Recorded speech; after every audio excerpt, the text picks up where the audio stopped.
Bonjour à tous, bienvenue sur Échec et Pédagogie, salut Romu. Salut Laurent, salut à tous. Alors on se retrouve pour ce 5e épisode de notre étude de la carrière de Bobby Fischer. On commence à s'approcher du pic de sa carrière, ou peut-être qu'on y est, je ne sais pas comment on peut appeler ça.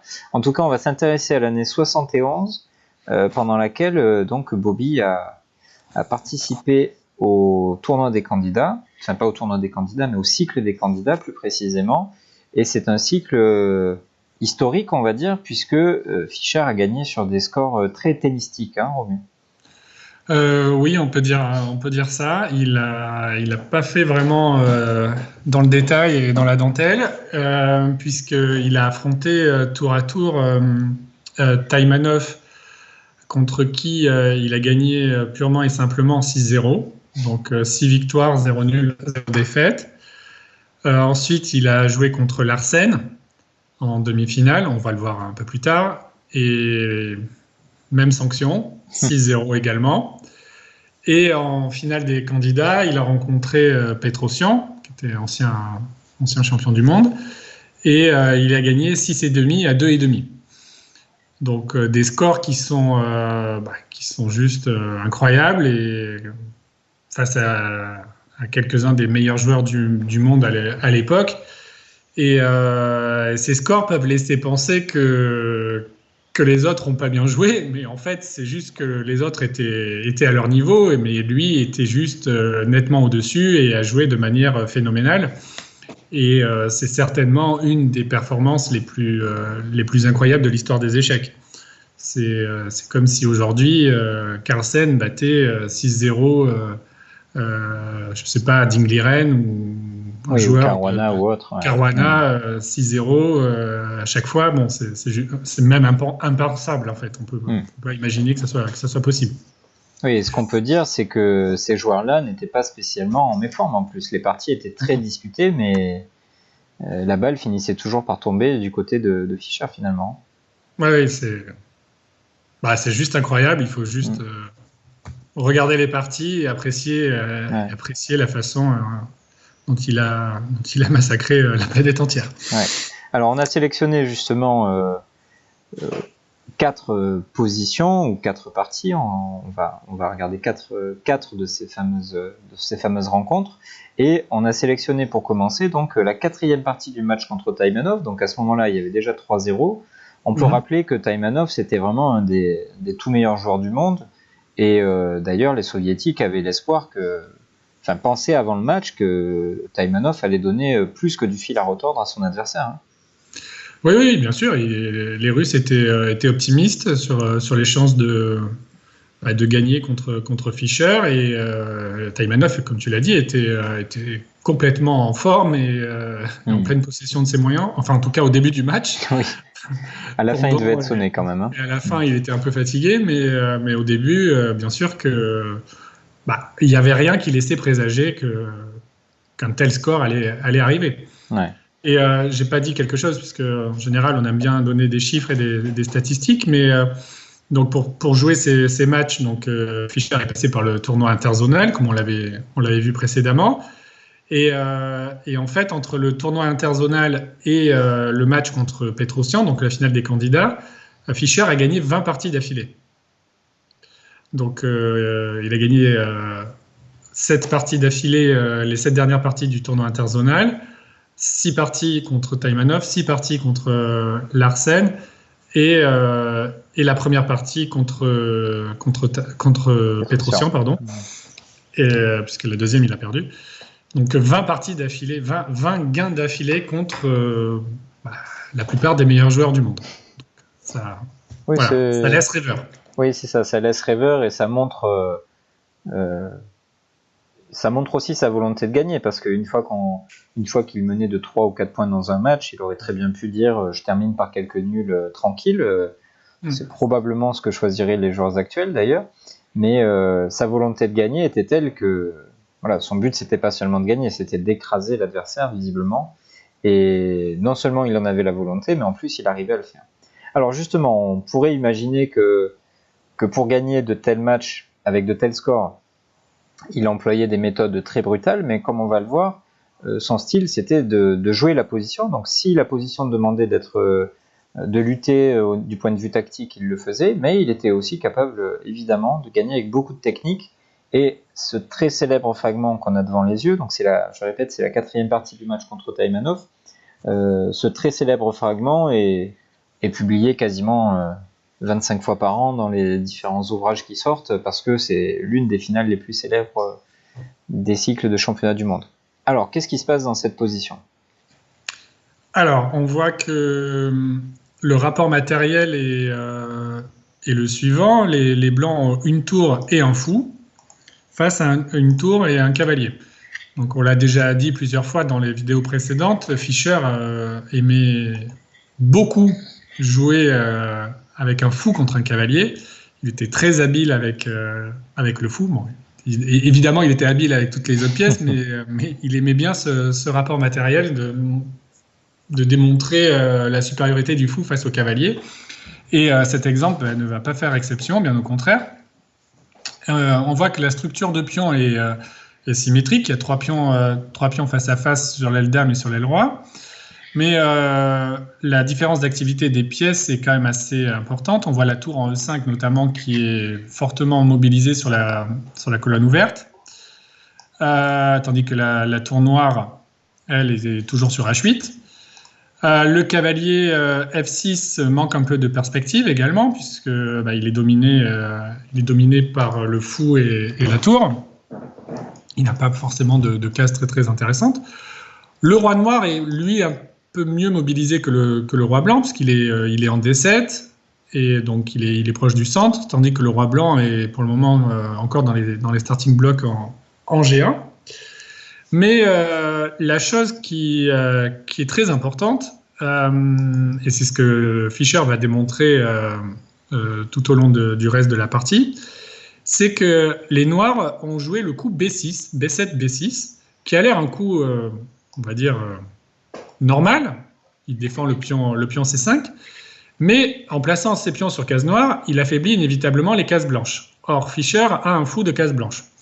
Et donc, à partir de ce petit détail qui en fait n'en est pas un, Fischer va s'efforcer de remobiliser son fou et de prendre possession du contrôle des cases blanches, je vais y arriver, et ainsi dominer complètement le cavalier avec son fou. Donc c'est ce qu'il a fait avec le premier coup, fou F1, qui remobilise le fou et qui chatouille le pion A6. Il n'y a pas vraiment le choix pour les noirs, ils sont obligés de jouer à 5, puisque après tour A8, il y aurait fou C4 qui déjà gagne un pion, puisque F7 doit être défendu et le roi ne peut pas le faire, et si la tour va sur F8, bien évidemment, le pion A6 reste en l'air.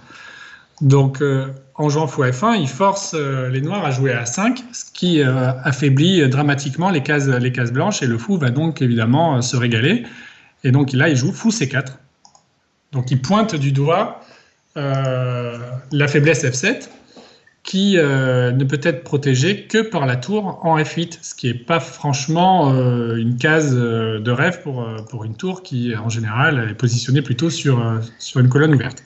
Ouais, ce qu'on sent déjà se mettre en place, c'est la domination du fou sur le cavalier dans une position plutôt ouverte et avec des pions sur les deux ailes.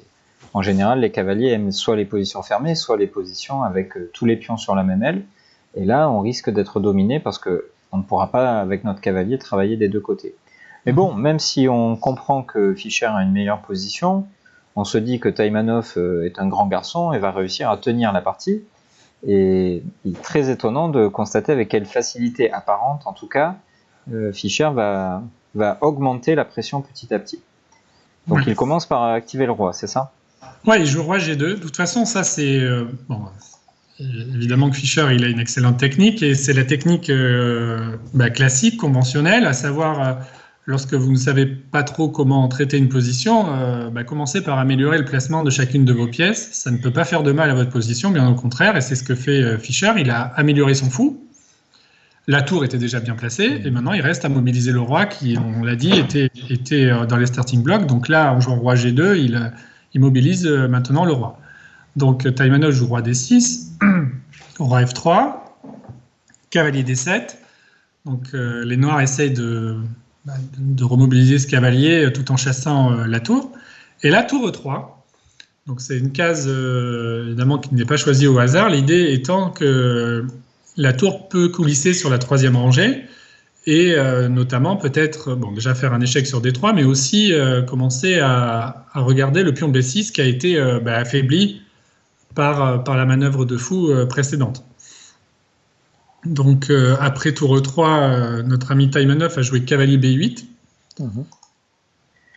Donc l'idée étant de placer le cavalier sur C6 et ensuite éventuellement sur la case D4. Enfin, on voit qu'il est en recherche d'activation des pièces. La tour F8 a un peu de mal. Et alors, on aurait pu se poser la question quand même justement pour si on songe au sort de la tour F8, on pourrait se dire je peux jouer éventuellement à F6 de façon à libérer la tour de la défense du pion F7. Mais l'inconvénient, comme à chaque fois, il y a une idée et il y a un inconvénient dans chaque coup. L'idée, on libère la tour, mais l'inconvénient, c'est que la case E6 est affaiblie. Et du coup, justement, la tour blanche peut s'y incruster. Et après tour E6, roi C7, tour E7 maintenant. Ça n'a pas l'air franchement engageant pour les noirs, ils vont être obligés de jouer un coup comme G6, mais on sent qu'après fou B5, tour D8, on a peur que le remède soit pire que le mal, quoi. Ouais, là c'est l'invasion et les pions de l'aile roi deviennent trop faibles. Par exemple, après G5, on peut commencer à se diriger vers tous les pions faibles. Et on constate, ce qui parfois surprend un petit peu les débutants ou les amateurs, c'est que puisque les blancs ont un fou de case blanche, on pourrait penser que placer tous nos pions sur des cases noires et ainsi éviter de se faire attaquer par le fou serait une bonne idée. Malheureusement, les cases blanches vont être contrôlées par l'adversaire et utilisées pas seulement par le fou, mais également par les autres pièces. Et en s'installant sur les cases blanches, on va pouvoir attaquer les faiblesses sur les cases noires. Donc il n'y a pas vraiment de solution miracle et ce qui pourrait paraître très logique, finalement, s'avère assez inefficace. Donc effectivement, Taimanov essaie pour l'instant en tout cas de ne pas trop toucher à ses pions pour ne pas créer des faiblesses supplémentaires et finalement son coup est assez logique et naturel, on cherche à réveiller nos pièces, on va dire. Ouais, c'est ça. Donc là, Fischer a choisi de jouer tour D3, échec. Bon, pour poser une question au roi C7. Et là, le petit coup qui montre qu'il joue pour la restriction des pièces adverses, il joue C3. Donc qui explique gentiment à Taimanov que le cavalier n'ira jamais sur D4, ni sur D4 d'ailleurs. Et ça, c'est typique aussi. C'est dans ce genre de position, on a dit il faut améliorer les pièces, chacune de nos pièces. Mais si par un coup, on peut empêcher l'adversaire d'en faire autant, il ne faut évidemment pas s'en priver. Et c'est ce que fait à merveille Fischer. Donc Taimanov continue par cavalier C6 quand même, bien sûr. Tour E3. Donc on voit que maintenant, les noirs doivent surveiller la case E7, parce que sinon la tour y pénétrerait. Donc là, il joue roi D6. Qu'est-ce qu'il nous joue là? Il joue G4 ici. A4. A4, oui, pardon. A4, donc qui fixe encore une fois les pions sur l'aile dame et qui accentue le contrôle des cases blanches. Donc c'est ce que tu disais tout à l'heure. Les pions sont certes sur case noire et donc ne peuvent pas être attaqués directement par le fou, mais en revanche les cases blanches sont dramatiquement faibles et le fou notamment va circuler librement sur ces cases sans être inquiété, quoi. Et d'ailleurs, le fait de fixer ces pions sur noir nous ouvre déjà ce qui va se passer dans la partie, la possibilité de ce qui va se passer dans la partie, c'est-à-dire que c'est le roi blanc qui va pouvoir investir ces fameuses cases blanches. Donc le fait de dominer une couleur nous permet d'utiliser cette couleur avec l'ensemble de nos pièces. Alors Taimanov se débat comme il peut, il bouge son cavalier en E7, H3. Ce qu'on peut constater, c'est que Fischer a bien compris que son adversaire était pieds et poings liés, et donc il y va piano. Hein. Oui, c'est ça. On n'est pas pressé. Cavalier C6, H4. Donc il prend de l'espace. Peut-être il voudra faire H5, peut-être il voudra faire G4, G5. Bon, sa position est de toute façon plus agréable et il a beaucoup plus d'options à disposition, donc il aime bien jouer au chat et à la souris. Et là, Taimanov a joué un coup, alors Bon, c'est facile de critiquer quand on connaît la fin du film, mais il a joué H5. Alors, tu l'as dit tout à l'heure, il n'y a pas de solution miracle parce qu'on dit, bon, il ne faut pas mettre tous les pions sur case noire parce que le fou de case blanche va se balader tranquillement. Mais il ne faut pas mettre les pions sur case blanche parce que sinon les pions vont se faire attaquer. Donc, c'est toujours le dilemme. Et là, on peut s'interroger sur le coup H5, même si on peut le comprendre, évidemment. Il veut restreindre l'avancée des pions blancs sur l'aile roi. Mais l'inconvénient, c'est qu'il place un pion sur case blanche, et donc ce pion va forcément pouvoir être attaqué par le fou. C'est le genre de situation où de toute façon il n'y a rien de bon à faire avec les noirs. Si vous ne faites rien, vous allez perdre la partie, on va vous critiquer parce que vous n'avez rien tenté, et si vous tentez quelque chose, on va vous critiquer parce que ce que vous avez tenté va se retourner contre vous. Donc c'est bien la preuve que la position noire est extrêmement difficile à jouer, et que lorsqu'on est totalement restreint, comme c'est le cas ici pour Taimanov, il est très très difficile de défendre parce que voilà, quoi qu'on fasse, il y aura des défauts. Donc ce qu'on comprend, c'est que si les noirs n'avaient pas joué H5, c'est probablement les blancs qui l'auraient fait, puis un jour G4, puis un jour G5, de nouvelles faiblesses vont apparaître, ou de nouvelles forces pour les blancs. On pense par exemple qu'en cas d'échange en G5, peut-être que le pion H pourrait devenir un pion passé éloigné. Tout ceci, évidemment, après pas mal de préparation de la part des blancs, puisqu'on n'est pas pressé, on va optimiser nos chances et nos placements. Mais en tout cas, voilà, on peut critiquer le coup de Taimanov, mais on ne peut rien proposer de mieux parce qu'il n'y a rien de mieux finalement. Ouais, donc H5, on comprend le défaut, mais il essaye de résister malgré tout. Alors, comment Fischer a-t-il continué? Alors, tour D3 échec, on va C7, et là, tour D5. Donc, encore une fois, qu'est-ce qu'il s'efforce de faire? Il attaque le pion H5, du coup, il provoque le coup G6, ou en tout cas, soit G6, soit F5, défense, un coup qu'on n'a pas envie de faire. Pourquoi? Tout simplement, on vient de le dire, ça place un nouveau pion sur case blanche. Donc là, il y a deux façons de défendre, soit G6, soit F5. Dans la partie, Taimanov a choisi F5. Je ne suis pas certain que G6 aurait été mieux. On peut peut-être montrer une variante illustrative, mais après G6, tour D1, la tour a rempli sa fonction en D5 et maintenant le va vaquer à d'autres occupations. Et surtout, elle libère l'action du fou et ainsi contraint la tour F8 à rester à la défense du pion F7. Cavalier E7, fou B5, menace discrètement tour D7, tour D8. Ouais, et on voit que si le cavalier revient en C6... Voilà, ça c'est le plus instructif. Ouais. Il y a F5. Exactement. Donc on a mis sous tension finalement, où on a fait en sorte que la structure de l'adversaire soit en manque de souplesse absolue, où plus aucun pion ne peut avancer sans créer de gros problèmes. Et une fois que cette structure est tendue, ou je ne sais pas comment il faudrait appeler ça, mais en tout cas, une fois que l'adversaire manque de souplesse, on vient provoquer, grâce à un levier, tout simplement l'explosion de cette structure. Évidemment, devoir prendre, on comprend qu'il y a quelques faiblesses qui sont apparues, et les faiblesses vont tomber les unes après les autres, et ne pas prendre, de toute façon, c'est s'exposer à une invasion par les cases noires, cette fois-ci. Peut-être que le pion pourrait arriver sur F6, le roi va se faufiler jusqu'en G7, on comprend que tout va s'effondrer. Donc c'est probablement en voyant ce type de scénario que Taimanov a choisi F5 finalement. Donc ça c'est instructif, et si jamais sur fou B5 les noirs ne souhaitent pas enlever leur cavalier et jouent quelque chose comme tour D8, on va avoir d'autres moyens d'ouvrir l'aile roi, c'est ça? Oui, on va échanger la tour et on va jouer G4. Ouais. Et là, les noirs sont plus ou moins obligés de prendre, sinon c'est nous qui allons prendre de toute façon. Et après roi prend, on menace roi G5, donc on est obligé plus ou moins de jouer F6. Mais encore une fois, l'inconvénient, c'est le pion G6 qui affaiblit. Fou D3, histoire de forcer le cavalier E7 à ne pas bouger. Roi E8, et là F5. On passe en force, et en force, pion prend F5, et du coup, le pion H devient un pion passé, et on sent que ça va être compliqué de défendre cette position. Oui, avec toujours la même technique, avec les pions passés éloignés. Il mobilise au moins l'une des pièces de l'adversaire, et ensuite on va chercher à gagner sur l'aile opposée, et le travail fait vraiment le pion passé fait vraiment son travail d'aimant. Finalement, c'est un aimant à pièces, et ces pièces qui se sont fait attirer sur l'aile roi ne seront plus utilisables de l'autre côté.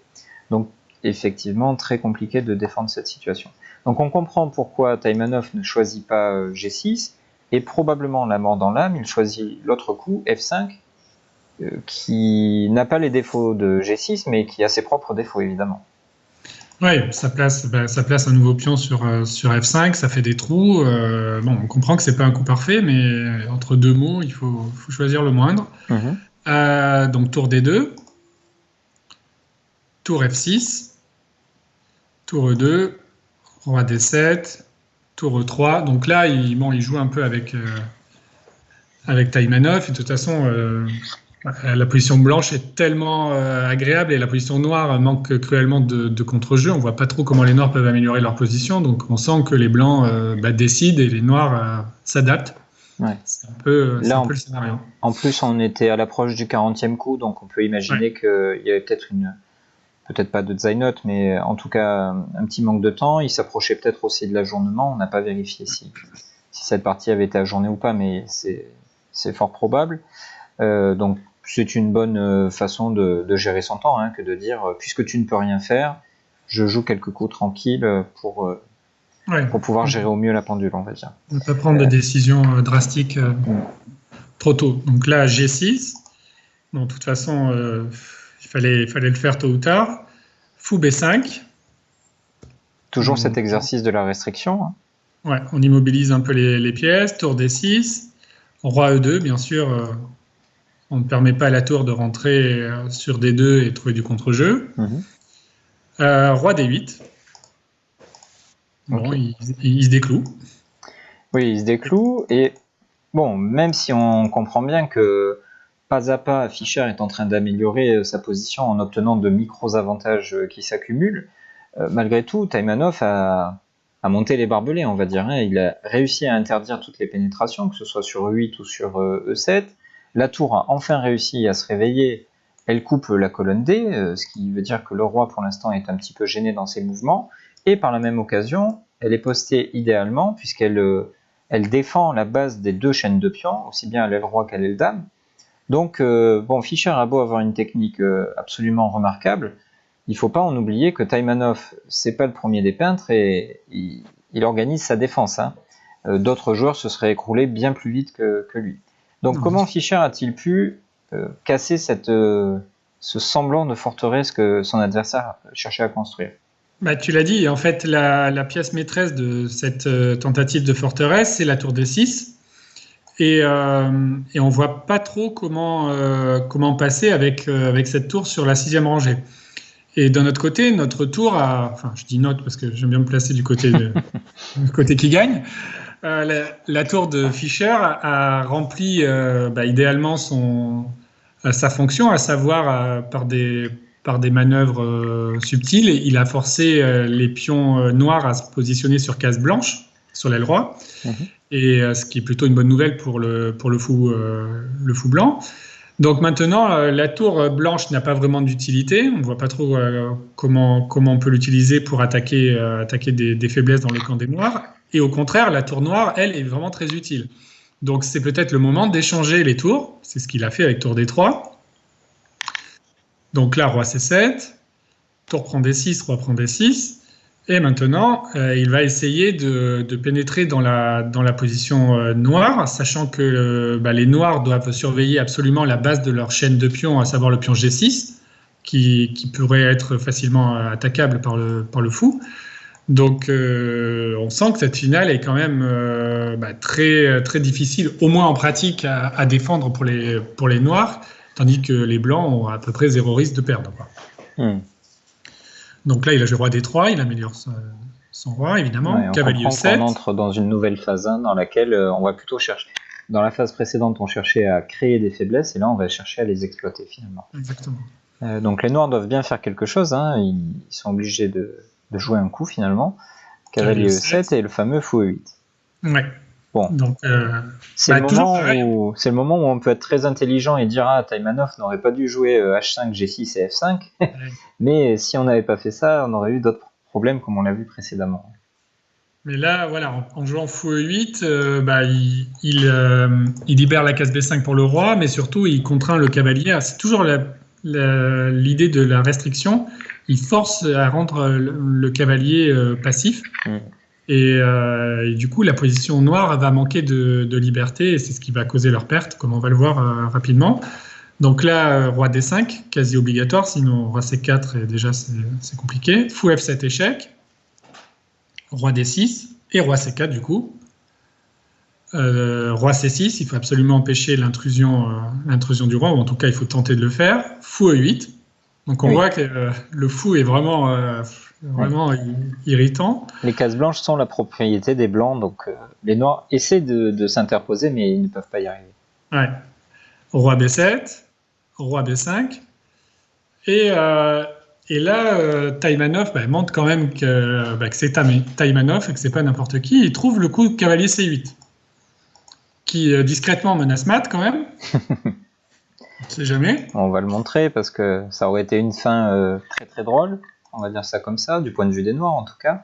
Cavalier D6 mat. Donc attention, lorsqu'on fait entrer notre roi dans le camp de l'adversaire, même s'il y a très peu de matériel, on se met parfois dans des situations un petit peu précaires et ici on en a la confirmation.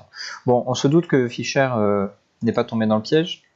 Ouais, il n'a pas le même sens de l'humour que nous. Et il a joué fou C6, échec évidemment. Roi C7 et fou D5. Donc pourquoi il met le fou en D5 ? Il est idéalement placé, il contrôle la case B7, donc du coup il empêche le roi d'y s'y rendre, et en même temps il a toujours la case F7 à portée de main pour attaquer G6. Donc là, cavalier E7, bon, logique, fou F7, roi B7. Donc on est quasiment dans la même situation, mais pas exactement la même, parce que le fou est sur F7, alors que précédemment il était sur E8. Ouais, exactement. Donc là, on sent que les blancs cherchent à mettre les noirs en zigzag, mais c'est loin d'être facile parce que Taïmanov se montre à la hauteur de la tâche. Et il joue, donc Fischer joue fou B3, roi A7, et il trouve le coup fou D1.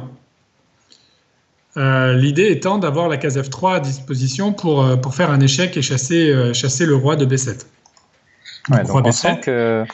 On sent que c'est pas si simple quand même pour les blancs. Il faut trouver quelques coups précis. Il a beau avoir petit à petit amélioré sa position, l'autre résiste toujours. Donc roi B7, fou F3 échec et F3. Roi C7. Alors s'il avait cherché, donc dans la partie c'est roi C7, s'il avait cherché finalement à construire une forteresse. Alors pourquoi est-ce que ça fait penser à une forteresse ? Parce que le cavalier tient le pion G6, la base de la chaîne de pions, et le roi et le cavalier font ce travail de blocage du roi blanc, qui a réussi à s'incruster jusqu'en B5, pardon, c'est formidable, mais on ne va pas plus loin. Bon, comment faire craquer une telle défense ? Alors il joue un coup d'attente, il aurait joué un coup d'attente, fou G2. Donc là, il n'y a pas trop le choix, on ne peut pas jouer le roi, donc il faut jouer le cavalier, donc cavalier G8. Fou D5, on attaque le cavalier.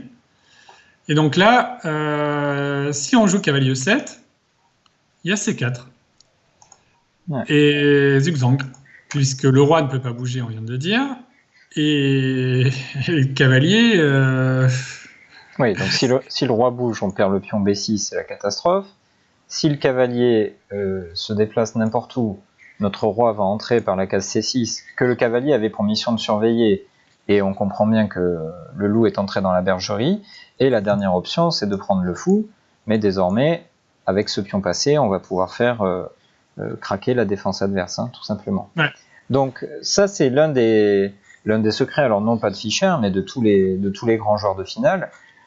Face à un adversaire qui résiste et qui construit une position de défense qui semble idéale, il ne faut jamais oublier la perspective du zugzwang, qui n'est rien d'autre que une façon de dire à l'adversaire: tu as construit une défense idéale, ou tu sembles avoir construit une défense idéale, et donc on t'offre le trait, on te donne le trait, et tu es bien obligé de jouer quelque chose, et donc de casser toi-même ta défense idéale. Et c'est jamais facile de penser à ça dans une partie, parce que avec la fatigue d'une part, mais aussi du fait que on a tous cette illusion que pour gagner dans n'importe quel domaine, on a besoin d'être actif et de faire quelque chose, et les échecs sont l'un des rares jeux dans lesquels parfois pour gagner il suffit de laisser faire l'adversaire. finalement, ce n'est pas nous qui gagnons, c'est l'adversaire qui perd. Ouais, c'est ça, exactement. Donc là, du coup, il a choisi de l'autre côté, il a choisi roi C7, donc roi A6. On ne se prive pas d'améliorer encore le roi. Cavalier C8 pour défendre B6, mais quand on défend B6, on ne défend plus G6, donc du coup, fou D5 avec l'idée fou F7. Cavalier E7, retour chariot, fou C4, cavalier C6 et fou F7. Donc, remets ton cavalier E7, merci. Bon, ça c'est l'une des positions très célèbres dans ce genre de scénario. Comment faire craquer les noirs? Alors il joue fou E8, et il lui dit, bon, maintenant, qu'est-ce que tu fais, mon cher ami, puisque tu peux pas jouer le cavalier parce que il y a le pion G6, et le roi doit défendre le pion B6. Ah, mais le roi peut jouer quand même en attaquant le fou. Donc, seul coup, c'est roi D8, sinon on perd.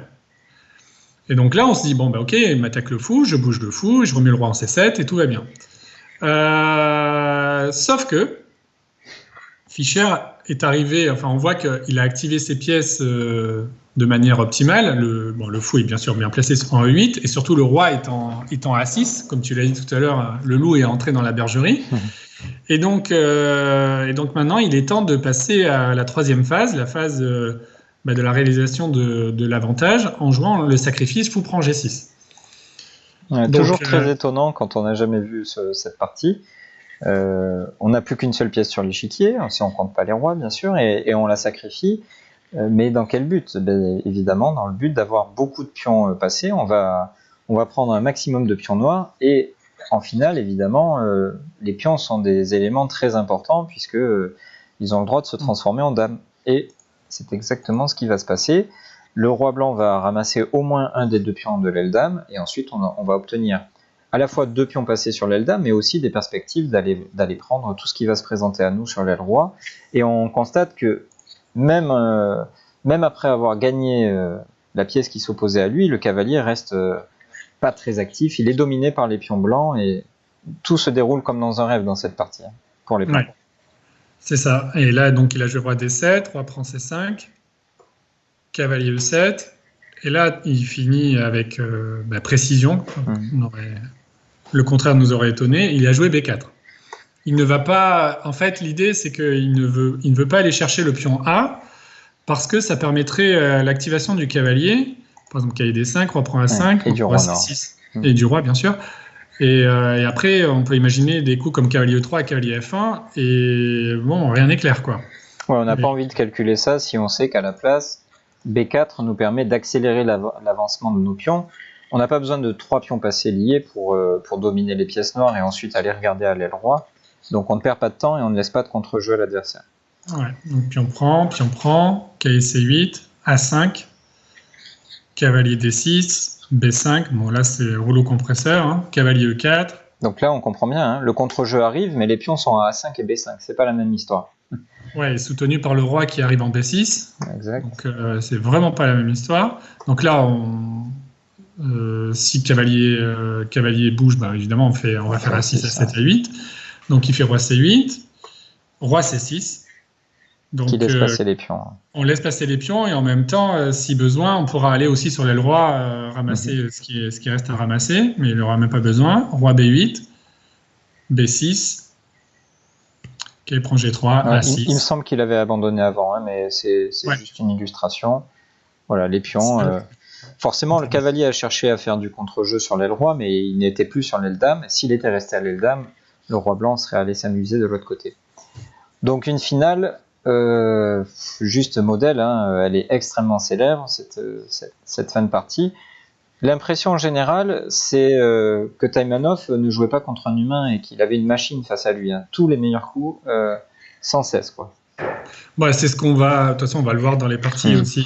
Bon, là, on l'avait déjà vu précédemment, mais on va le voir encore plus là dans ces matchs des candidats, notamment. Où on a l'impression effectivement que oui, c'est un ordinateur, c'est exactement un peu la même sensation. On a l'impression qu'on prie pour que ça se passe pas trop mal au début, on s'accroche et à la moindre opportunité, à la moindre imprécision, Fischer a saisi l'opportunité et commence à dérouler. Et c'est juste une tornade qui se met en place, quoi.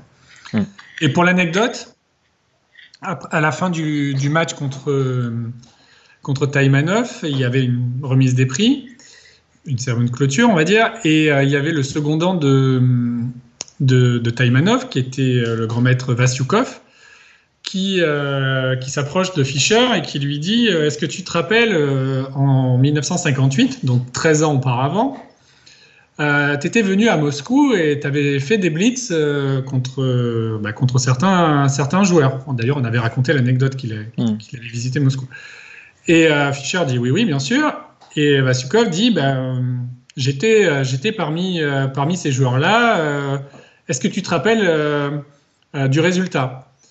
Et Fischer a souri, a répondu en disant mais pourquoi tu me demandes si je retiens que le résultat ? Je retiens le résultat et également l'ouverture et les coups de la partie. Et il lui dit c'était une Française et il lui a fait défiler tous les coups de la partie. C'était un blitz, hein. Donc il avait une mémoire phénoménale et cette anecdote montre, s'il y avait besoin de le faire, que il était complètement dévoué aux échecs et il faisait ça nuit et jour et il est capable de se remémorer d'un blitz qu'il a fait 13 ans auparavant. Bon, c'est juste incroyable, quoi, tout à fait. Comme performance. Et donc, après avoir mis 6-0 à Taïmanov, se dresse sur sa route l'un des tout meilleurs joueurs du moment, Bent Larsen, qui d'ailleurs était l'autre occidental, on pourrait dire, qui titillait, ou qui faisait plus que titiller les soviétiques, dans la mesure où il avait gagné énormément de tournois.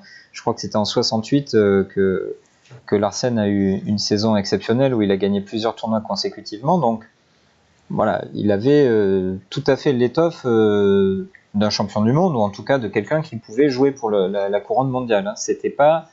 peut-être que les gens aujourd'hui ont un petit peu oublié qui était Larsen, mais c'était pas du tout... il n'était pas là pour amuser la galerie, quoi, on va dire. Non, pas vraiment. Pas vraiment. Ok. Donc, alors, Fischer à les blancs. Première partie du match. Ok. Donc 4, fidèle à son coup favori. Une française. Française, KIC3, Fou B4, donc la variante Winaver, E5, cavalier E7, A3. Bon, tout ça, c'est archi connu. C5. Fischer a joué A4. C'est une des lignes qu'il a employées contre la française. Il a, à mon sens, jamais joué, ou très très rarement, si c'est le cas, le coup le plus tendu qui est Dame G4. Il préférait les lignes plus tranquilles, entre guillemets, comme cavalier F3 ou A4. Ouais, relative tranquillité. Et avant lui, c'était Smyslov qui avait beaucoup joué le coup A4 aussi. Donc, quelle est l'idée d'A4 on va pas faire un exposé théorique, mais on comprend bien que dans cette ouverture, les Noirs ont réussi à détruire la structure de leur adversaire à l'aile dame, mais ils l'ont fait au prix du fou de case noir. Et donc, en jouant A4, les Blancs se proposent un jour ou l'autre de placer leur fou sur A3 et de profiter de ce qu'ils ont à mettre dans la balance, c'est-à-dire leur fou de case noir. Donc cavalier C6, cavalier F3, fou D7, on se développe gentiment, fou D3 et dame C7. Bon, Fischer avait déjà rencontré cette position, probablement plusieurs fois.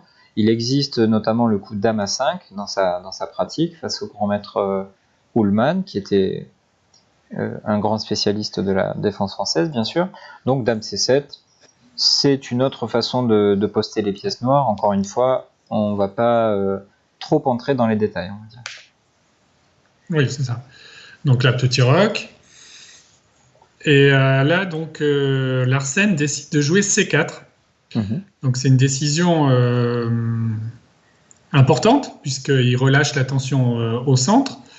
Mais l'idée étant déjà, de chasser le fou de la diagonale B1H7, et en même temps, puisque la tension sur D4 n'est plus d'actualité, l'idée étant, d'après fou E2, de jouer F6. Donc c'est une tentative assez ambitieuse de la part de Larsen. Pourquoi ? Pas tout simplement parce que F6, c'est pas un coup sans conséquence. Ça ouvre potentiellement le centre et la colonne E sur laquelle se trouve encore le roi.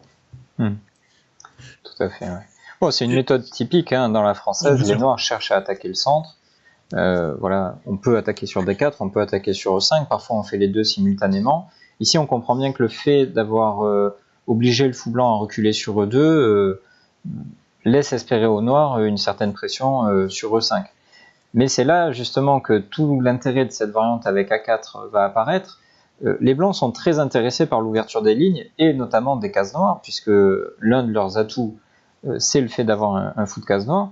Et dans cette situation, Fischer avait fait ça notamment contre Ullmann, mais dans d'autres parties aussi précédemment, les blancs ne cherchent pas à défendre leur pion E5 ou à échanger sur F6, mais au contraire, ils sont très intéressés par la disparition de leur centre pour que les cases noires soient disponibles. Et donc dans cette situation, très bon coup, qui est tout à fait thématique si vous vous intéressez à cette variante avec les blancs, on joue tour E1 et on dit à l'adversaire, puisque tu souhaites détruire mon centre, je t'en prie, fais-toi plaisir. Évidemment, le pion n'est pas prenable dans l'immédiat. On peut montrer juste pour l'idée thématique. Quand la dame arrive sur E5, il y a fou H5 échec qui aurait mis une fin un petit peu abrupte à la partie.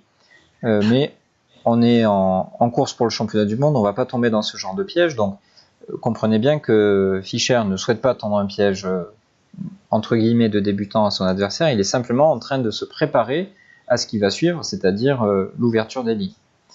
Et donc après cavalier G6, on persiste dans cette même idée, avec le coup fou A3, les pièces blanches sont en train de s'organiser en vue des différents échanges de pions qui vont arriver.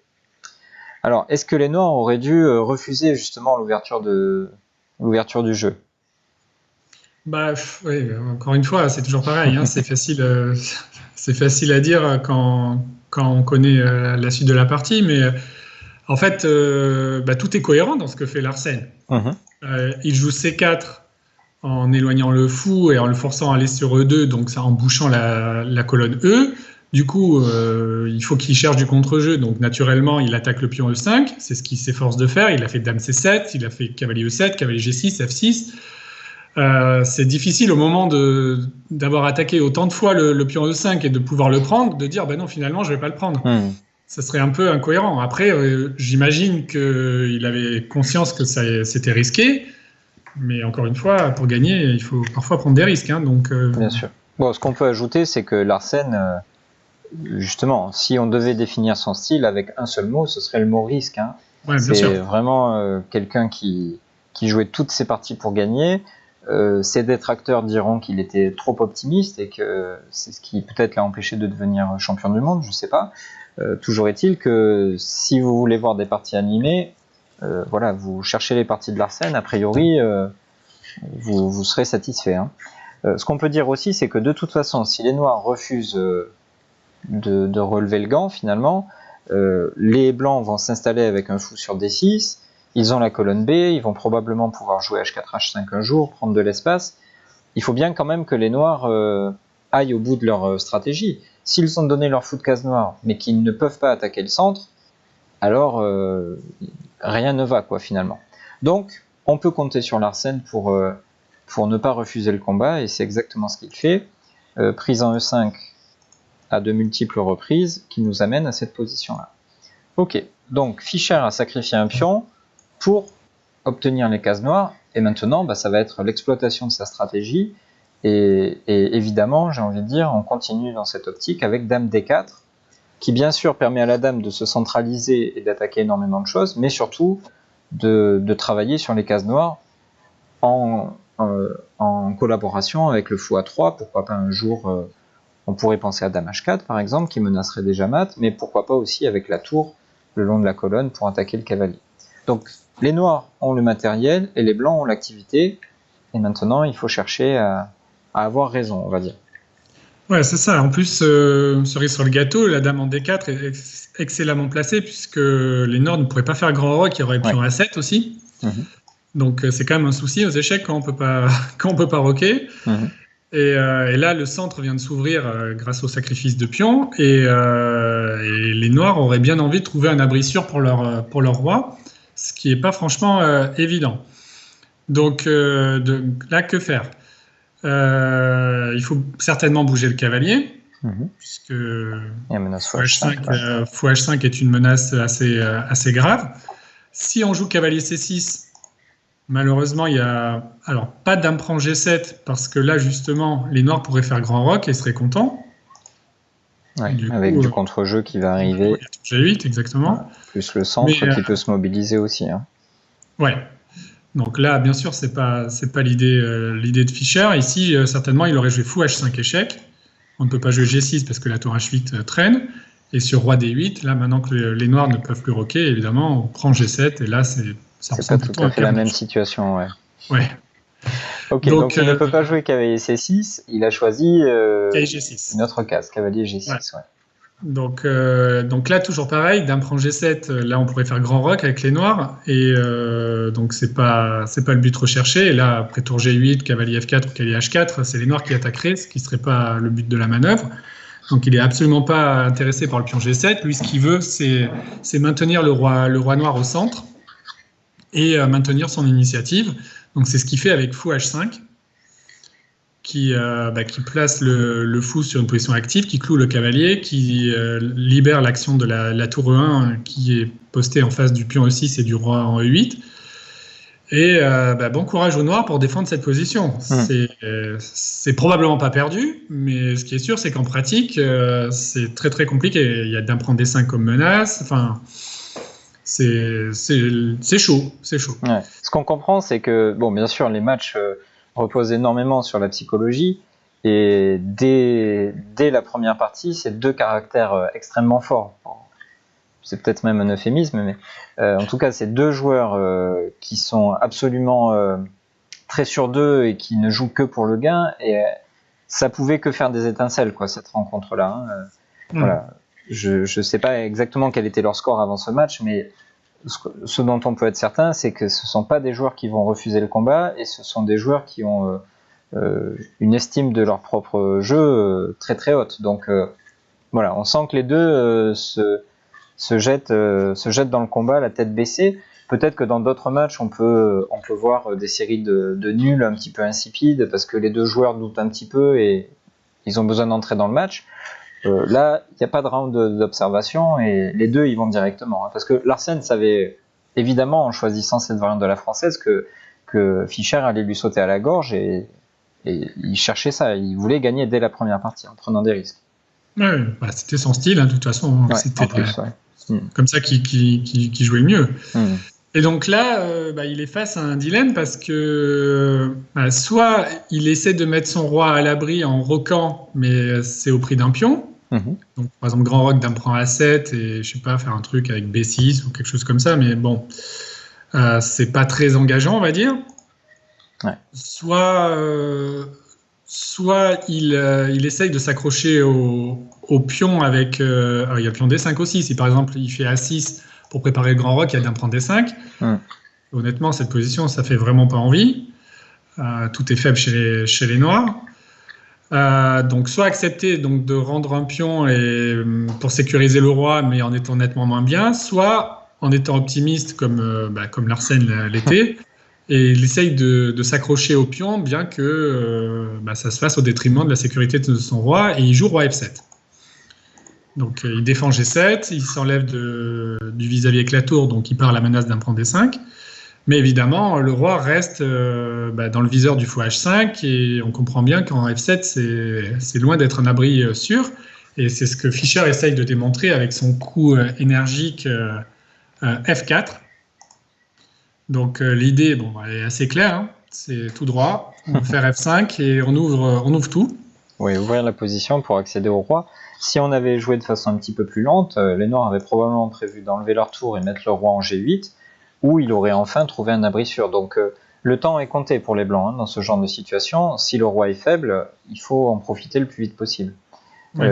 Et on peut compter sur Fischer pour bien comprendre ce qui se passe sur le jeu et choisir quelque chose de très énergique. Ce qu'on peut déjà dire, même sans avoir vu la fin de la partie, c'est que dans la partie précédente, il a joué de façon très stratégique et positionnelle face à Taïmanov. Et là, dans cette partie où son adversaire le provoque, il répond présent et il n'hésite pas à entrer dans une version plus tactique du jeu. Donc, c'est vraiment un joueur capable de jouer tous les types de positions. Oui, c'est un joueur universel. Hmm. Et donc là, tour H8, bon coup de la part de Larsen. F5, bien évidemment, ça, C'était à on s'y a l'agenda, ouais. trouvé. Mhm. Puis on prend F5 et Dame prend D5. Donc échec. Euh, voilà, il faut pas se tromper déjà. Mhm. Bon, évidemment, Larsen a trouvé le bon coup. Il a joué roi F6 sur un coup comme fou E6. Donc là, la tactique est évidemment présente et il y a tour prend E6. Tour prend, dame prend F5, échec. Tour F6 obligatoire et dame D5 force tour E6. Et là, tour F1 avec Et tout une s'écroule, ouais. grille, On va perdre une la grille tour en vite. E6 et c'est fini.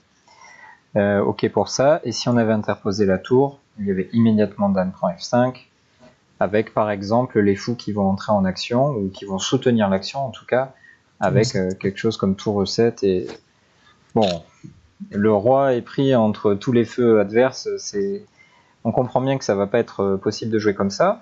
Et notre ami Larsen ne se démonte pas, toujours optimiste, et il trouve le coup roi F6. Et en gros, il met Fischer au défi d'être précis jusqu'au bout. Et en quelque sorte, il lui dit tant que tu ne me mates pas, j'ai du matériel d'avance, ma position n'est peut-être pas si mauvaise que ça. Et vas-tu trouver comment terminer le travail finalement? Alors, justement, en fait, d'après l'ordinateur, le prochain coup de Fischer n'est pas le meilleur, mais, euh, mais en fait, quand on connaît la partie, c'est juste que ça donne du contre-jeu au noir. Et Fischer a dû se montrer extrêmement précis pour contrer le contre-jeu adverse. Et il a réussi à gagner la partie quand même.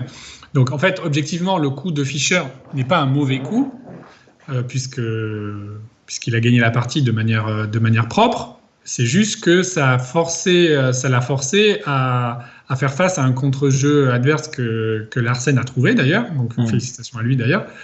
Et, euh, et du coup, c'était un peu plus compliqué que prévu. L'ordinateur montre ici que le meilleur coup était fou D6. Alors, c'est facile quand on appuie sur la touche entrée de notre clavier et que l'ordinateur nous montre ça en une seconde. Donc, fou D6. L'idée, c'est de faire entrer en jeu le fou et après un coup comme dame D8 par exemple. Maintenant, fou F3, qui a été le coup joué par Fischer un coup plus tôt. Fou E6 par exemple, dame D4, roi F7 et tour EB1. Et là, évidemment, toutes les pièces sont harmonieusement placées. Il y a B7 qui traîne. On a Les évité pièces le blanches sont contre-jeu. parfaitement regroupées en fait. Ouais, c'est ça. Bon, mais pas évident de se décider entre ce coup-là et le coup qui a été choisi dans la partie et qui est donc fou F3. Ouais. Bon, comme tu l'as dit, ça va donner du contre-jeu, mais Fischer l'équilibriste, va réussir à retourner l'attaque. Alors, c'est loin d'être évident, parce qu'il fallait déjà avoir anticipé le fait que les Noirs allaient avoir du contre-jeu, et là, tout le crédit est à mettre à l'actif de Larsen, qui a trouvé exactement comment poser des problèmes. Après cavalier E5, dame D4, qui cloue le cavalier, on se dit, ça y est, le fou arrive sur D6, c'est terminé. Même pour quelqu'un comme Fischer, prévoir ce qui va suivre de la part des Noirs n'était pas si simple que ça. Le bon coup pour les Noirs, c'est ici roi G6. Bon, ok, super, on veut bien, mais ça saute pas aux yeux. D'autant que après tour prend E5, les Blancs vont gagner 2 pièces pour la tour, puisque dame prend E5. On ne peut pas prendre avec la tour, on peut montrer ça à cause de fou D6, on a une pièce de plus. Et après dame prend E5, dame prend D7. Bon, les Blancs ont 2 fous plus qu'actifs, ils sont juste monstrueux, ils contrôlent toutes les bonnes diagonales face à une tour pas très active, le roi noir reste faible, on se dit il y a aucun espoir, c'est pas possible de continuer ça. Mais Larsen avait vu encore plus loin, il a compris que tour AD8, dame prend B7, dame E3 échec, allait lui offrir beaucoup de contre-jeux. La raison, c'est que finalement le roi blanc est pris à partie. Les noirs qui ont 2 tours face à leur adversaire qui n'en a qu'une arrivent à exploiter des colonnes ouvertes, et bien entendu, on commence à on se prend à rêver de faire un mat du couloir. On voit bien que sur roi H1, il y aurait déjà tour E1 et la partie serait terminée. Dame E1, pardon. Et on fait un mat du couloir. Donc roi F1, c'est le seul coup. Et là, tour D2. Alors peut-être Larsen avait-il vu jusqu'ici et il a dû se dire, avec son optimisme légendaire, j'ai réussi mon objectif qui était de rendre fou Fischer et de le retourner grâce à une contre-attaque. Mais comme on l'a déjà dit, Fischer était extrêmement concret et précis dans ses calculs et il avait vu encore plus loin que son adversaire et il avait anticipé une défense. Ouais, c'est ça. Donc là, bon, il faut quand même parler dame F2 mat. Donc la seule pièce qui est susceptible de contrôler F2, en tout cas une des seules pièces qui est susceptible, c'est le fou, qui serait bien inspiré de venir sur C5. Et donc pour cela, il faut faire dame C6 échec, c'est ce qu'a fait Fischer bien sûr, tour E6, et là fou C5. Ouais. Donc, alors déjà, première question, ça. Pourquoi pas mettre la dame? Alors sur la dame, malheureusement, il y a tour F2, échec, roi G1 obligé, et tour prend F3.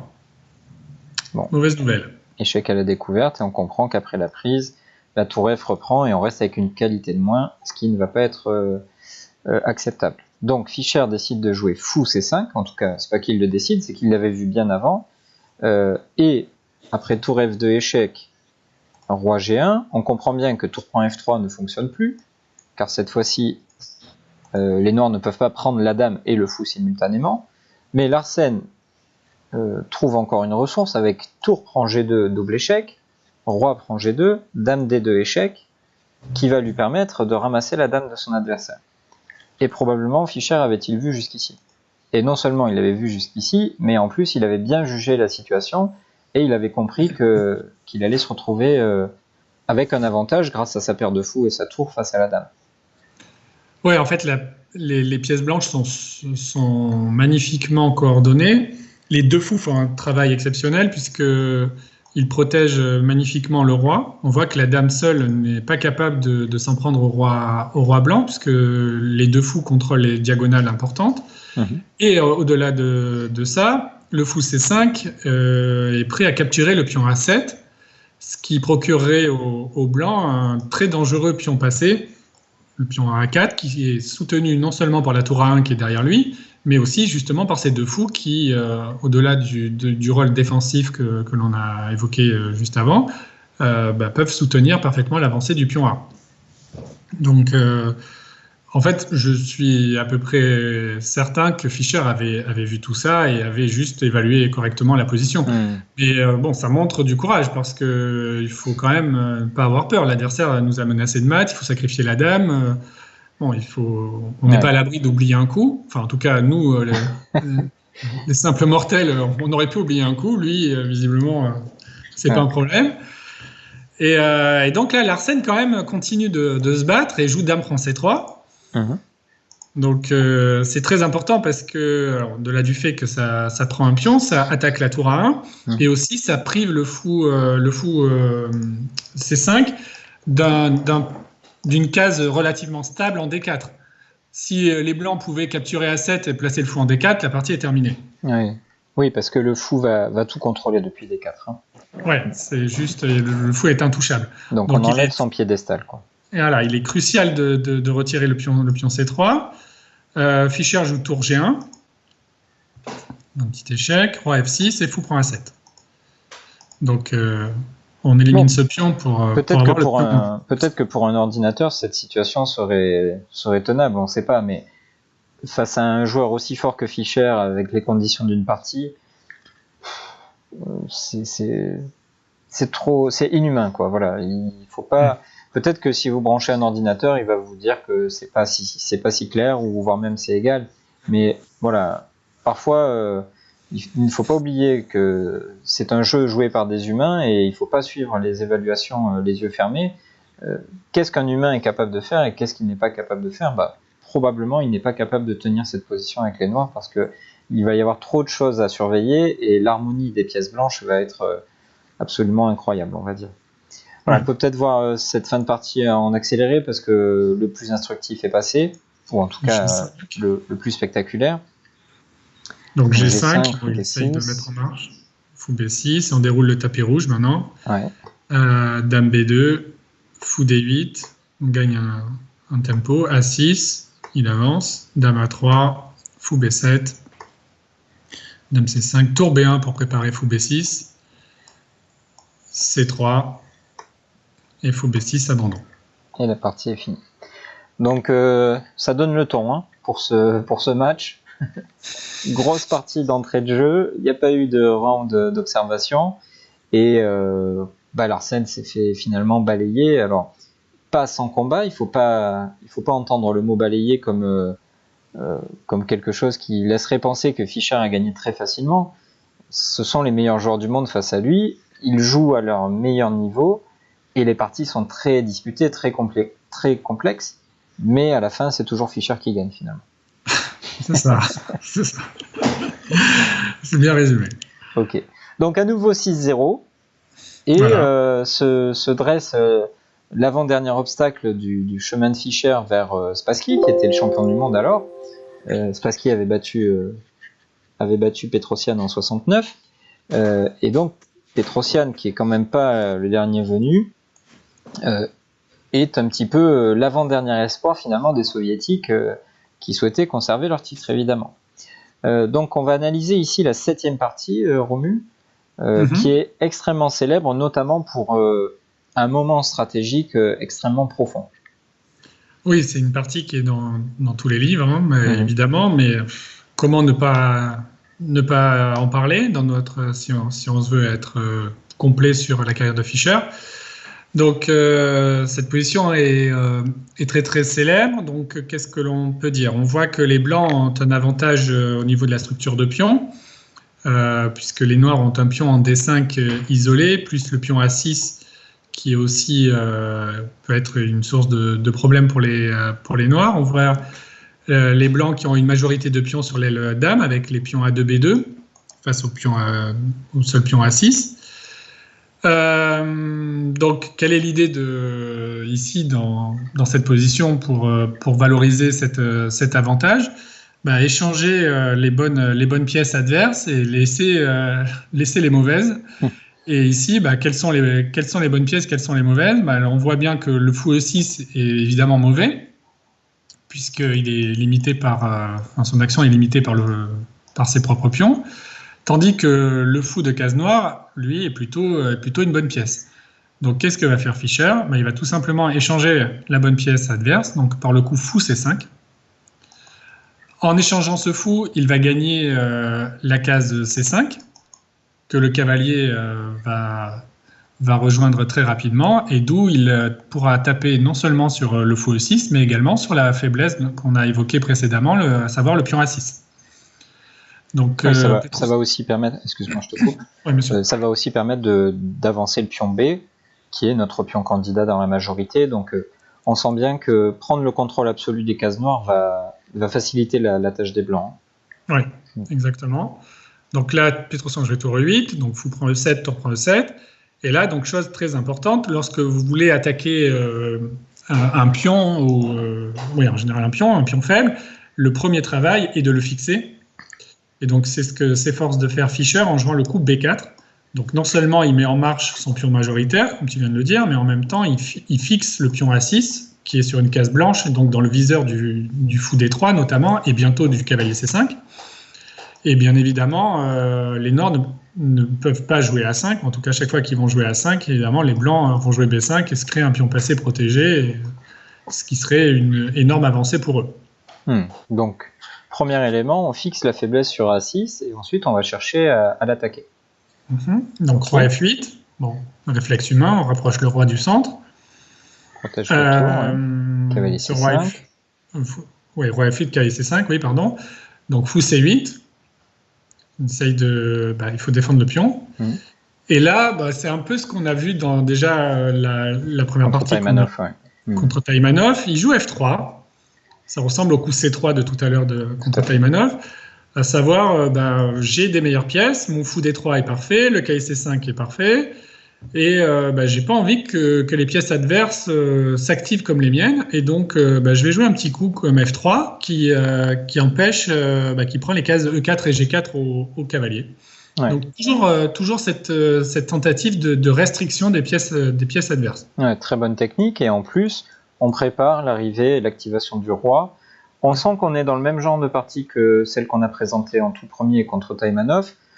beaucoup moins de tactique et beaucoup plus de compréhension stratégique. Et c'est la technique de Fischer qui est à mettre en lumière. Avoir de la technique, c'est quoi? C'est souvent se rendre la vie plus facile. C'est ce que j'aime bien répéter à mes élèves. Et se rendre la vie plus facile, c'est en tout premier lieu éviter le contre-jeu de l'adversaire. C'est exactement ce qu'il est en train de faire à nouveau dans cette partie. Alors Petrosyan, qui était loin d'être le dernier des peintres, encore une fois, trouve une défense vraiment originale avec le coup tour E à 7. Alors, lorsque nous, communs des mortels, doublons derrière un pion, c'est rarement bon. Alors pourquoi est-ce que quand c'est un champion du monde qui le fait, c'est intelligent? La réponse est dans la question. C'est parce qu'il est champion du monde, donc il joue forcément mieux que nous. Mais non, mais là, il y a quand même une certaine logique. En tout cas, on peut comprendre ce que veut faire Petrosyan. En fait, sa position est très passive. Toutes ces pièces, le cavalier F6 est dominé par le pion F3, le fou C8 est contraint de défendre le pion A6, la tour A8 pareil. Donc, il essaie de s'accrocher aux branches et il veut surprotéger le pion A6 et ensuite activer le fou C8. C'est complètement humain comme réflexe. Il voudrait faire fou D7, fou B5 par exemple. Voilà, c'est exactement ça. Il prépare l'échange du mauvais fou contre le très bon fou D3 qui domine tout l'échiquier. Et en plus, si on arrivait à contraindre les blancs à prendre sur B5, après A prend B5, les deux tours extrêmement passives se transformeraient en tours extrêmement actives. Donc, Petrosyan ne se laisse pas faire. On a oublié de préciser d'ailleurs qu'il avait réussi l'exploit de prendre une partie à Fischer lors de la deuxième partie du match. Donc, le match avait commencé sur des bases très très équilibrées, et même dans cette situation où il est en train de souffrir, Petrosyan offre sa meilleure résistance. Fischer améliore la position de ses pièces avec le coup tour E5, qui notamment relie le cavalier F6 au pion D5, il est beaucoup moins libre. On continue cet esprit de restriction. Accessoirement, on se prépare à doubler les tours, si on en a l'occasion. Et très logiquement, Petrosyan continue son idée avec fou D7, et c'est l'une des positions extrêmement célèbres du jeu d'échecs, parce que Fischer fait le coup qui apparaît totalement idiot et illogique. Alors, en fait, c'est une position qui démontre qu'il ne faut pas avoir d'a priori lorsqu'on réfléchit aux échecs, et il faut être un peu plus profond et ne pas avoir un jugement superficiel. Là, si on est superficiel, on se dit j'ai un cavalier en C5 qui est magnifique, et lui, il a un bout de bois en D7 qui est mauvais, qui est limité par ses propres pions. Donc, jamais de la vie, je vais échanger mon magnifique cavalier C5 contre le fou D7. Et pourtant, Fischer a joué cavalier prend D7. Alors, évidemment que Fischer sait ce que c'est un bon cavalier et un mauvais fou. Ça, il n'y a pas de doute là-dessus. Donc, pourquoi il fait cet échange? C'est ce qu'on appelle le mot exact, je ne sais pas, mais je ne sais pas le dire avec un seul mot, mais en tout cas, je vais l'expliquer avec une phrase. C'est en fait, il échange un avantage contre un autre. Ouais, transformation de l'avantage. Oui, pardon, voilà. C'est le mot que je cherchais, en fait, c'était transformation. Merci Laurent. Donc en fait, il avait donc une pièce mineure qui était supérieure à celle de son adversaire, mais on l'a dit, le fou se dirige vers B5 et fou B5 améliore sensiblement la position des noirs. Et donc en jouant cavalier prend D7, il renonce à cet avantage, mais en revanche, il va utiliser la colonne C, et notamment la disparition du fou D7 qui contrôlait la case C6. Donc il va utiliser la colonne C pour la tour A1 qui n'était pas encore mobilisée. Donc après cavalier prend D7, tour prend D7, il joue tour C1. Donc il mobilise la dernière pièce, et la tour va se diriger notamment sur C6. Et donc le cavalier C5 qui attaquait le pion A6 a disparu, mais maintenant c'est la tour qui va intervenir. Et donc en fait, il a échangé un avantage contre un autre. Il avait une meilleure pièce mineure, maintenant il va avoir juste des pièces lourdes, notamment les tours, plus actives et capables donc d'attaquer les faiblesses dans la structure de pion noir. Oui, ce que ça montre aussi, mais ça participe de la même idée, c'est que on peut avoir débuté la partie avec un certain type de certitude, notamment j'ai un très fort cavalier face à un mauvais fou, mais cet avantage-là ne va peut-être pas être suffisant. Alors, on retrouve notamment cette idée lorsqu'on bénéficie de la paire de fous. Il y a une expression, ou plutôt une maxime qui dit que le principal avantage de la paire de fous, c'est de pouvoir s'en séparer quand on veut. Alors, c'est à la fois une boutade et quelque chose de très sérieux. Si lorsque vous avez la paire de fous, votre ambition c'est de la conserver jusqu'au bout et de même terminer la partie en faisant mat avec les 2 fous, il est probable que vous n'allez pas remplir votre mission. Par contre, une fois que vous aurez utilisé à son maximum ou quasi à son maximum votre avantage, eh bien, vous pourrez lui dire merci et lui dire tu m'as été très utile, mais maintenant j'ai besoin de nouvelles perspectives et donc je vais me séparer de tel avantage pour en obtenir un autre. C'est exactement ce que tu viens de nous expliquer, mais avec d'autres mots finalement. Donc désormais, on a la situation favorite de Fischer, il a un fou, son adversaire a un cavalier, la position est ouverte, il y a des pions sur les 2 ailes, ça rappelle quand même énormément la première partie contre Taimanov, la première finale, avec peut-être quelque chose d'un petit peu moins technique, parce que là c'est beaucoup plus difficile de tout tenir avec les noirs, il y a peut-être encore plus de faiblesses dans la partie que dans la partie précédente.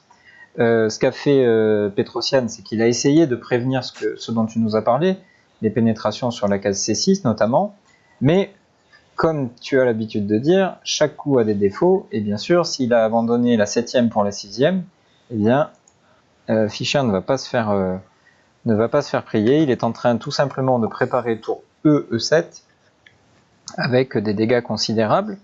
Petrosian essaie de prévenir ça avec cavalier D7, et après tour E2, finalement, tout est bon chez les blancs, et tout est mauvais chez les noirs. ce qui est plutôt une bonne nouvelle pour les blancs.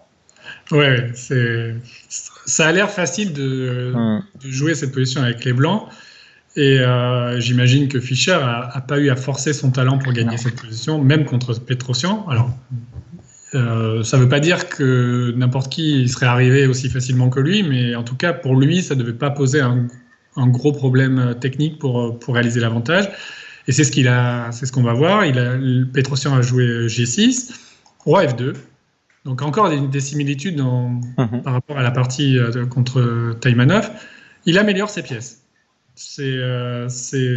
Quand il ne sait pas quoi faire, il essaye d'optimiser le placement de ses pièces et le roi n'est pas mobilisé. Allez hop, je monte le roi. Ça pourra me servir pour plus tard. Donc Petrosian joue H5. C'est dur de donner un bon conseil au noir ici. Ouais, il est complètement réduit à la passivité. La tour D6 doit défendre le cavalier, le pion D5, le pion A6. Enfin, c'est le cauchemar. Et là, F4. Là encore, ça rappelle un peu, tout à fait, un peu le même principe avec F5 pour faire voler en éclats la structure de pion sur l'aile roi. Ici, Petrosian a joué H4. Il essaie de faire ce qu'il peut pour ralentir l'offensive de son adversaire. Il sait très bien à quelle sauce il va être mangé s'il ne tente rien.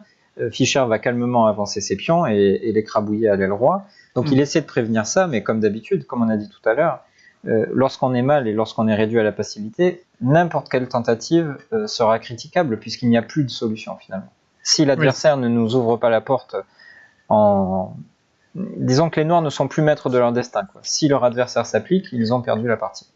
Ouais, c'est ça. Alors, il essaie de compliquer au maximum la tâche de Fischer. Et donc, là, il joue roi F3. Donc, il essaie de s'incruster par les cases blanches. F5, tentative de barricade. Mais donc, on change de direction. Roi E3. Maintenant, c'est D4, la destination. Et en D4, le roi est parfaitement placé. Il attaque le pion T5, notamment. D4, pour justement éviter l'arrivée du roi. Roi D2. Cavalier B6. Voilà, parce que maintenant, à cause de ce coup D4 qui était nécessaire pour éviter roi D4, nouvelle concession, la diagonale A2 G8 s'est ouverte et peut-être que les blancs vont en profiter pour y mettre leur fou. Donc ça explique que Petrosian ait voulu éviter fou C4, mais pour éviter fou C4, nouvelle concession. C'est toujours très rigolo quand on le regarde, quand on n'est pas la victime de ce genre de situation, mais sinon c'est un véritable cauchemar quand on a les noirs. Quoi qu'on fasse, l'adversaire va nous montrer que notre dernier coup est un mauvais coup. Et donc après tour E7, bien sûr la partie est finie. KD5, KD5, tour F7. Tour F7, voilà, tour B7. K prend F4, autant mourir le ventre plein, mais après fou C4. Il y a un c'est une problème. attaque de mat maintenant. C'est ça, le roi est Voilà. un nouveau problème, au-delà de tout le reste. Et ici, il a pris en G2. Bon, De toute façon, ça il ou n'y autre avait chose, ça changeait pas pas de grand-chose. bons conseils. Tour G7, menace mat, de l'escalier. Tour F6, seul coup. Tour G8. Tour F8 et fou F7. Roi D8 et tour point c'est F. terminé. Bon, faire ça à Petrosian, c'était pas donné à tout le monde. Il faut pas oublier que donc cette partie est jouée en octobre 71. 2 ans plus tôt, Petrosian était encore champion du monde. Et il n'a pas été un champion du monde qui a totalement arrêté la compétition après son championnat du monde, après avoir perdu son titre, on va dire. La preuve, c'est qu'en 71, il était toujours là et toujours en train de jouer à son meilleur niveau. Lui aussi n'était qu'à une marche finalement de jouer son match revanche face à Spassky. Donc bon, c'était pas n'importe qui. Et vraiment, la raison pour laquelle cette partie est très célèbre, c'est ce fameux cavalier prend D7 qui démontre la compréhension maximale de Fischer, quoi, finalement. Ouais. Bon, alors voyons un dernier exemple de ce match avec Petrosian. Cette fois-ci côté noir. On va tourner l'échiquier, ce sera plus agréable d'être du côté du vainqueur, on va dire. Exactement. Donc ici c'est la 8e partie, donc c'est la partie immédiatement après celle qu'on vient de voir. On comprend bien que Petrosian devait être déjà un petit peu mal en point, au moins psychologiquement. Situation qui paraît équilibrée, les blancs ont le centre, mais ce sont les noirs qui leur ont offert, et maintenant les noirs souhaitent attaquer ce centre. Et Petrosian joue un coup qui semble assez naturel, fou B3, il enlève le fou de la pression exercée par la tour C8, et il se propose d'exploiter son centre pour organiser une attaque sur l'aile roi, peut-être avec fou C2 et E5, peut-être avec un pion passé au niveau du centre avec D5. En tout cas, il a besoin de gagner pour revenir dans le match, et il tente quelque chose.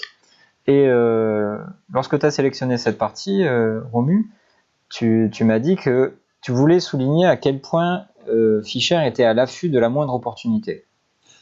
Oui, parce que évidemment, quand on voit les scores des matchs, je l'ai dit tout à l'heure, mais quand on voit qu'il a gagné 6-0, 6-0 et 6,5, 2,5, on se dit, bon, bah ok, il s'est assis en phase 2, il les a massacrés, il est reparti.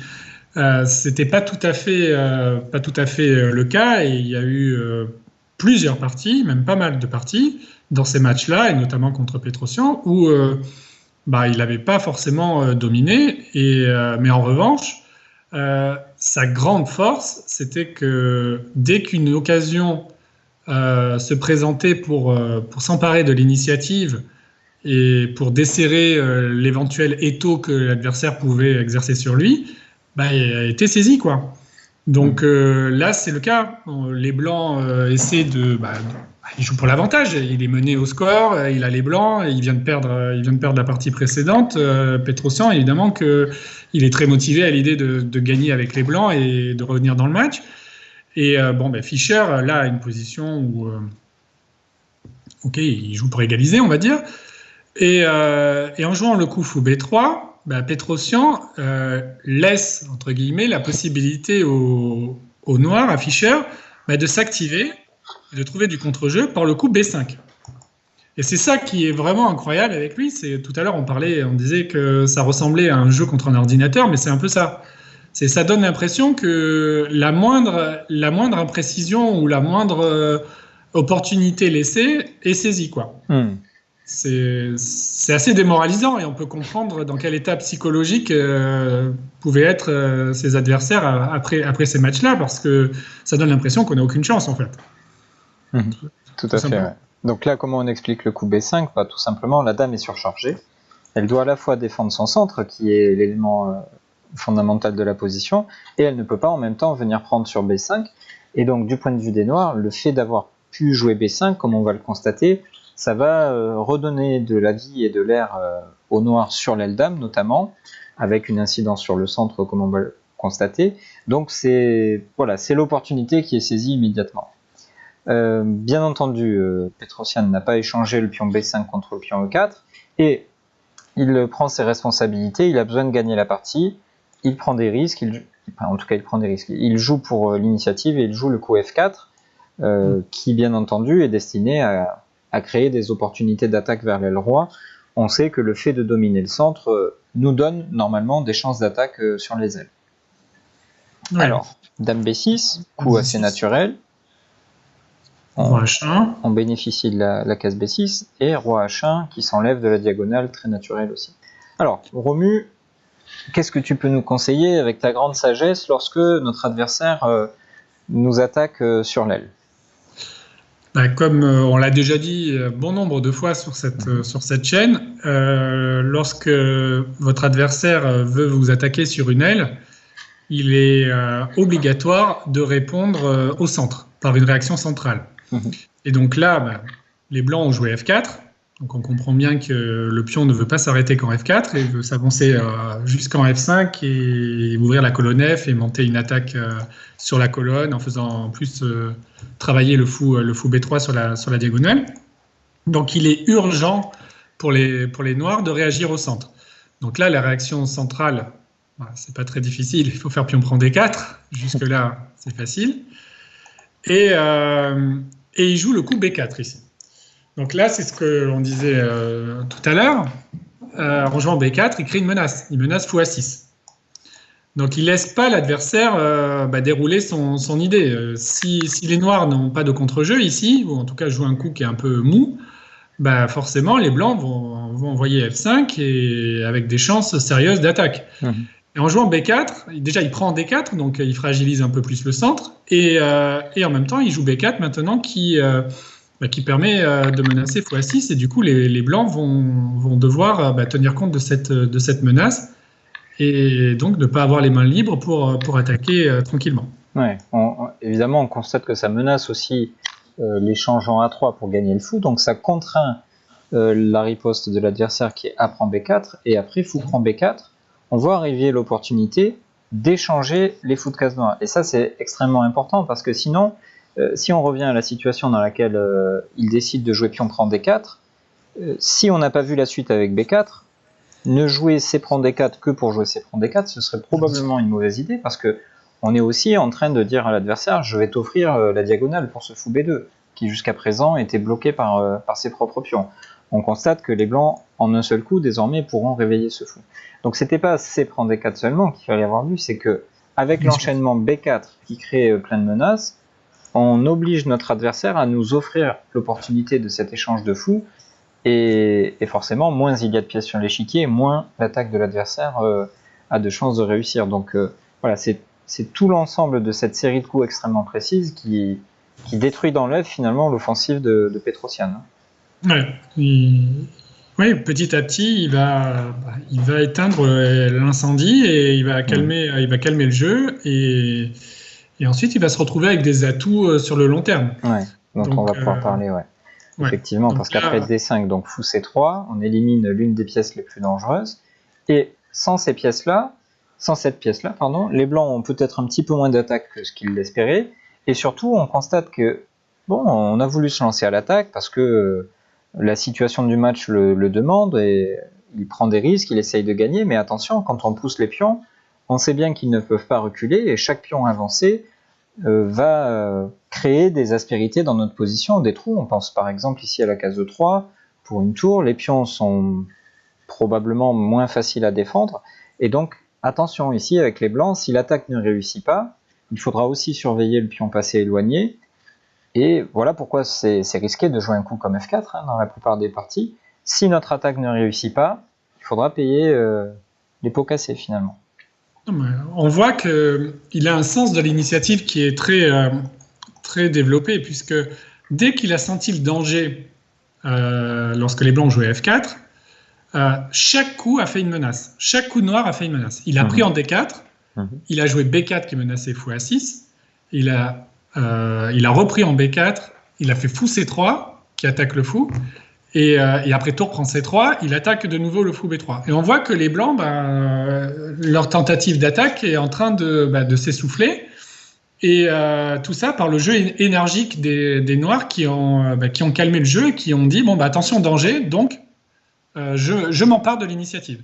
Et ça c'est la marque des champions qui sentent les virages à ne pas rater. Et bon, en l'occurrence, il a parfaitement négocié le virage. Hein. Ouais. Alors, contrairement à son adversaire, en tout cas, toujours la même histoire, c'est plus facile à dire qu'à faire. Petrosyan a joué fou C2, et si on est aidé par les ordinateurs et tout ce que vous voulez, on se rend compte que c'était probablement fou A2 qu'il aurait fallu choisir. Bon, je trouve ça toujours très délicat de critiquer quelqu'un qui a eu une décision à prendre face à un échiquier. Comment voulez-vous choisir entre fou A2 et fou C2 ? Bon, il n'y a rien d'évident. Toujours est-il que c'est peut-être l'erreur de l'ancien champion du monde qui lui fera perdre la partie, ce fou C2, mais c'est pas visible à l'œil nu. Et en plus, c'est quand même très humain de choisir ce fou C2. Pourquoi ? Parce qu'après E prend D5, dont on se doutait que ça allait arriver, les noirs jouent E5, et on constate qu'il est fidèle à sa stratégie. Il tente le tout pour le tout finalement. Le fou est placé sur une bonne diagonale. On a une majorité à l'aile roi dont on espère qu'elle va avancer et détruire le roc de l'adversaire. La dame et les tours pourraient elles aussi se joindre à l'attaque. Bon, on n'a pas toujours le temps de tout calculer, on n'a même quasiment jamais le temps de tout calculer, et ça a l'air très prometteur comme ça à l'œil nu. Hein. Donc ça oblige une nouvelle fois Fischer à être précis. Ouais, c'est ça. Et, enfin, d'un œil humain, moi, je trouve que fou C2 est plus compréhensible que fou A2 d'ailleurs. Et sur l'échiquier, tu l'as dit, c'est loin d'être évident, et ça fait même un peu peur parce qu'on n'a pas beaucoup de pièces noires qui défendent le roi. Et les blancs ont quand même un potentiel d'attaque assez intéressant. Donc là encore, Fischer va montrer sa précision en défense et toujours en faisant des menaces. Et donc il joue tour E3. Donc encore un coup qui attaque quelque chose. Dame D2 et D4. Donc il stabilise la tour E3 et surtout il ouvre la diagonale du fou B7. Donc on voit que la moindre opportunité qui pourrait lui générer du contre-jeu est saisie. Donc là, c'est l'activation du fou B7 qui, évidemment, commence à regarder le roi blanc. Tour à B1, bon, un coup on ne peut plus naturel, on développe la tour en attaquant la dame. Dame A6, alors peut-être dame C6 était préférable, encore une fois... ouais, pas évident de choisir devant l'échiquier. On n'est personne pour critiquer ces joueurs-là, donc... Bon, on constate qu'il a envie d'avoir un œil sur la tour F1, mais a priori, il était plus fort de jouer la dame sur C6. C'est vrai que ça a l'air assez naturel quand même, mais il avait... à n'en pas douter, il a dû mettre les deux coups dans sa liste de coups candidats, et il a choisi dame A6, qui n'est pas ridicule non plus. Toujours est-il qu'ici, la meilleure défense pour les blancs était tour FD1. Ce qu'a choisi Petrosyan est quand même assez naturel aussi. Il joue le coup tour E2. Pourquoi ? Tour F2, pardon. Justement, pour éviter le tour E2 qui était menacé par Fischer, et accessoirement aussi renforcer son pion G2 qui quand même est prise à partie. Ce qu'on constate, c'est que les blancs, lorsqu'ils ont sacrifié le pion au centre avec fou C2, avaient décidé de jouer pour l'attaque, et force est de constater qu'ils ne font que des coups de défense, parce que justement, Fischer ne lui laisse pas l'occasion d'aller de l'avant. Comment la partie continue-t-elle ? Eh bien, tour D8, on mobilise la dernière pièce, roi G1 pour s'enlever de la diagonale extrêmement dangereuse, et toujours pareil, de façon très pragmatique, Fischer décide maintenant d'échanger les fous, pour la simple et bonne raison qu'il a estimé que dans la finale de pièces lourdes qui va suivre, sa situation sera préférable, d'une part parce qu'il va bénéficier de pions passés, en D4 surtout et aussi en A7, et d'autre part, comme on l'a déjà dit dans une série de vidéos sur les études, avec ce type de matériel, dame et tour face à dame et tour, la position du roi est quelque chose d'extrêmement important dans le jugement de la position, et ici clairement c'est le roi blanc qui est moins bien défendu que le roi noir, donc il a estimé qu'entre les pions passés et la faiblesse du roi blanc, il allait pouvoir concrétiser son avantage.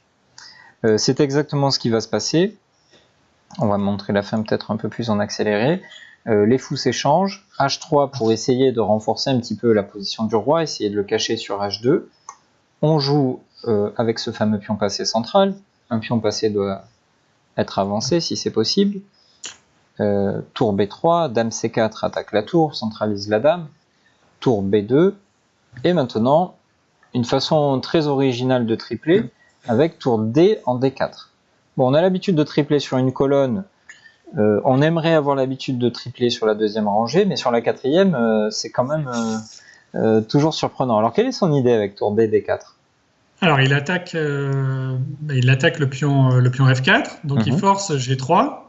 Et G3, c'est pas vraiment le coup que l'on a envie de jouer avec les blancs, puisqu'on l'a dit, notre roi est un problème depuis quelques coups. On avait joué H3 pour justement essayer d'améliorer sa position.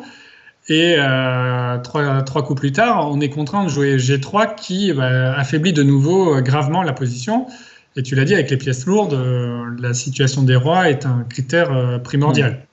Donc une nouvelle fois, comme on l'a vu dans des exemples précédents, il trouve des petits coups pour forcer son adversaire.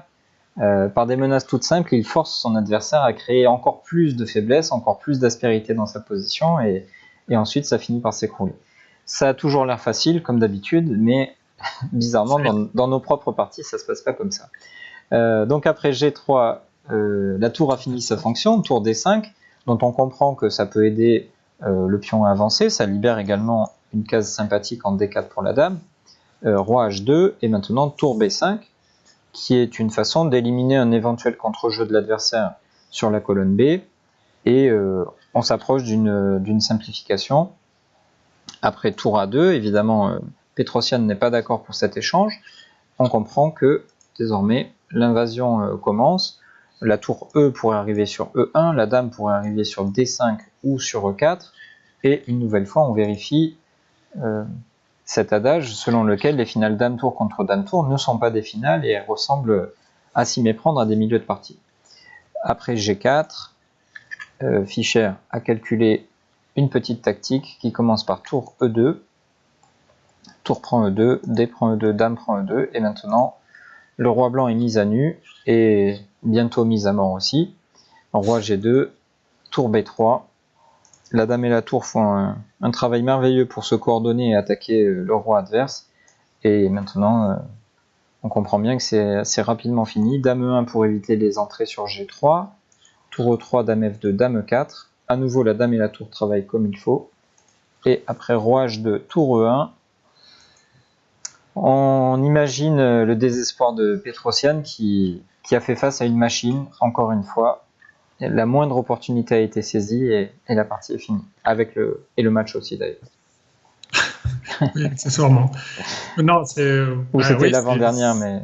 C'était l'avant-dernière. Celle-ci, c'était l'avant-dernière, mais bon, ils viennent perdre 2 parties d'affilée. Et oui, je pense qu'ils faisaient plus trop d'illusions sur la fin du match. Ouais, puis on imagine évidemment que Petrosian sait pertinemment sur quelle série Fischer se trouve avant de jouer contre lui, et bon voilà, même s'il a pu faire de la résistance dans le début du match, et peut-être même plus que de la résistance, la volonté de gagner et surtout le côté précision de Fischer, qui d'ailleurs rappelle beaucoup ce que peut faire Carlsen aujourd'hui, quoi. On peut peut-être, nous on peut pas faire ce que je vais dire, mais d'autres peuvent le faire. On peut peut-être résister quelques coups, quelques parties face à Carlsen, mais sur le long terme, avec la multiplication des efforts, on finit par craquer, et eux, ces grands champions, ne craquent pas. Donc ils peuvent maintenir un tel niveau de perfection pendant tellement longtemps que toute résistance finira par être vaine. Oui, plus la partie dure, plus ils ont de chances de gagner en fait. Oui. Et pareil pour les matchs. Plus les matchs sont longs et plus on a de chances de craquer. Merci Laurent. Merci à toi. C'est toujours aussi super de regarder les parties de Fischer. Hein. Oui, certaines on les a vues 512 fois, mais c'est un plaisir de la voir une 513e fois. Ouais. Donc, on espère en tout cas que cette vidéo vous aura plu avec donc ces matchs des candidats. T'as nous promis à faire. Ça nous semblait important et pédagogique de vous présenter un tel champion qui a apporté autant aux échecs, et c'est pas fini, hein, bien sûr, il restera encore 2 vidéos, dont la prochaine qui traitera évidemment du match de championnat du monde contre Spassky en 72. Et en tout cas, n'hésitez pas à nous faire vos retours, à nous dire si le format vous plaît, si les vidéos vous conviennent, si notre présentation est sympa. Et n'hésitez pas, en tout cas, on est toujours très friands de vos retours. Et on vous donne rendez-vous, bien évidemment, pour de nouvelles vidéos. Et donc, la prochaine, notamment sur le match de championnat du monde de Reykjavik. À très vite. Donc, à bientôt. Salut, à bientôt.